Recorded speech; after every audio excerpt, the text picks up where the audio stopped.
Heard that before. President Obama released a statement on the blocked bids that reads in part, quote, "This obstruction is completely unprecedented. When it comes to judicial nominations, I am fulfilling my constitutional responsibility, but Congress is not. Instead, Senate Republicans are standing in the way of a fully functioning judiciary that serves the American people." And joining me now from Capitol Hill is Republican Senator Chuck Grassley of Iowa. He's the ranking Republican on the Senate Judiciary Committee. Senator, thanks for being here. What's your reaction to what President Obama said? Well, first of all, he is the first president of the United States to ever vote to filibuster a nominee for the courts. And that's what he did when he was a senator. Secondly, he has nothing to complain about Congress doing its job, the Senate doing its job to confirm, because we have confirmed about 208 judicial nominees of his, and we've only disapproved of 4, and that would be about a 99% approval rating. So I think he has done very well, but there is some place where he's coming up short.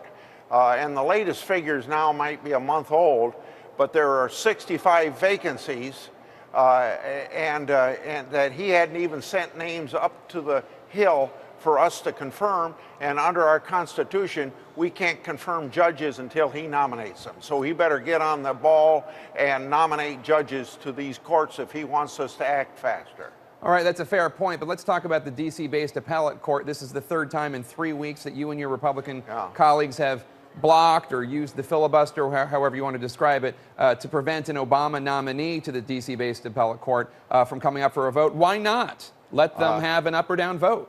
I want you to know that I also did the same thing when there was a President Bush, because I eliminated the 12th seat that was on the court, and Bush wanted to fill that vacancy. And the reason I did that then, and the reason we aren't filling these vacancies now, is because this is the most underworked circuit of the 12 circuits we have in this country. Their caseload on average is only half what it is of the, or their caseload is only half of what it is the average of the other 11 circuits in our country.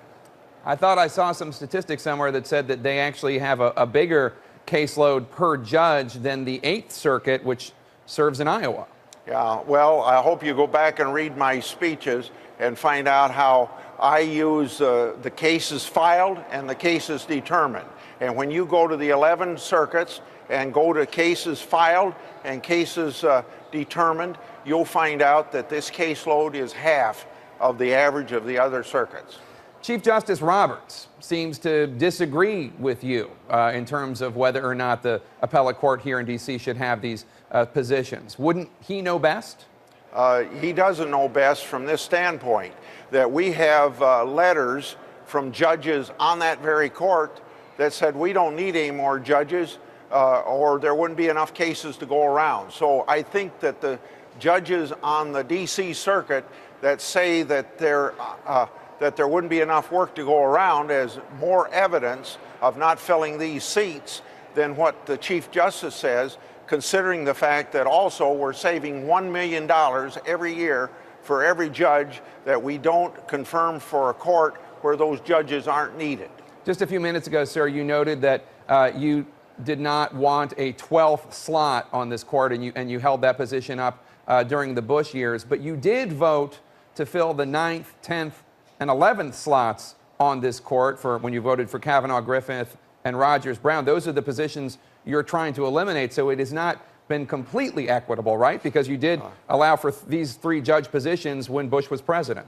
You were right on the 9th and 10th, but the 11th seat really wasn't the 11th seat, because that was a seat that another judge had already resigned from. So that was really the 10th seat at that point. And you got to look at the fact that at that particular time, the caseload was a little higher than it is right now, but the caseload wasn't high enough to have a 12th judge, which President Bush wanted. So at that point, we eliminated the 12th seat. And now I have a bill in to eliminate 9, 10, and 11, and just eliminate one of them, but the other 2 we will put in circuits where they're more needed by caseload, and then President Obama can have the privilege of appointing judges there. So we are not denying him the right to appoint judges. It's just where he appoints them. And by the way, this isn't a new crusade for me, because when I was in the Senate in the 1990s and chairman of the court subcommittee, I did a lot of studies on the workloads of the various circuits and have made changes based upon those studies.